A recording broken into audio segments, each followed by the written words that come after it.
ब्रह्म महिमा अलेख शरणम सिद्ध ब्रह्मवाणी 37वां भाग।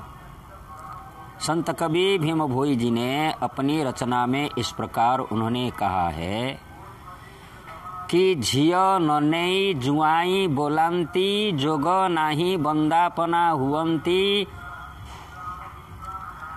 एका घरे थाई छुआ छुई नाही करुछंती सुख सुरती।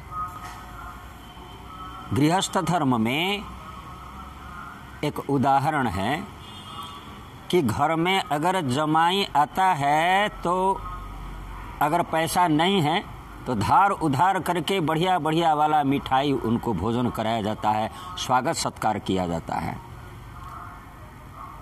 तो उसी प्रकार से इस शरीर के अंदर जो परमात्मा है सबसे पूज्य हैं, वंदनीय है, सेवनीय है, उनकी ही आराधना की जाती है, उनकी सेवा की जाती है।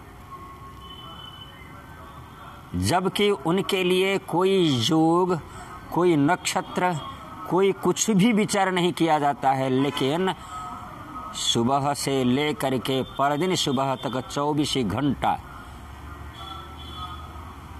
पूरा परमात्मा का चिंतन होता रहता है, प्रेम से, भक्ति से।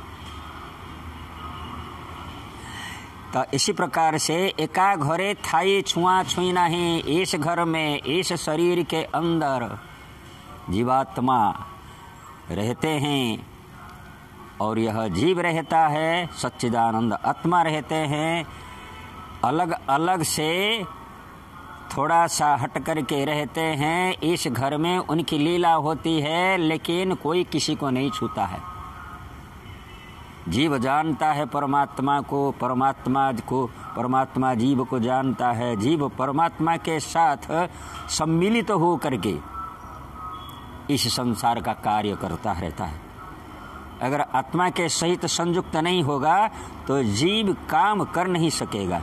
इसलिए जो लोग परमात्मा का चिंतन से रहित है वो लोग केवल एक साधारण जीव है, और है जीव इस शरीर के अंतर्गत सच्चिदानंद आत्मा को पहचान कर उनके साथ सम्मिलित होकर अगर परमात्मा का चिंतन में रमा हुआ रहता है सब कुछ कर्म को करते हुए, तब माई का संसार से उद्धार हो करके, इस कष्ट संसार से उद्धार हो करके परमात्मा की गति की प्राप्ति होती है। यही तो है पुरुषार्थ मनुष्य का, और कुछ नहीं। गुरु ब्रह्मा महिमा अलेख शरणम।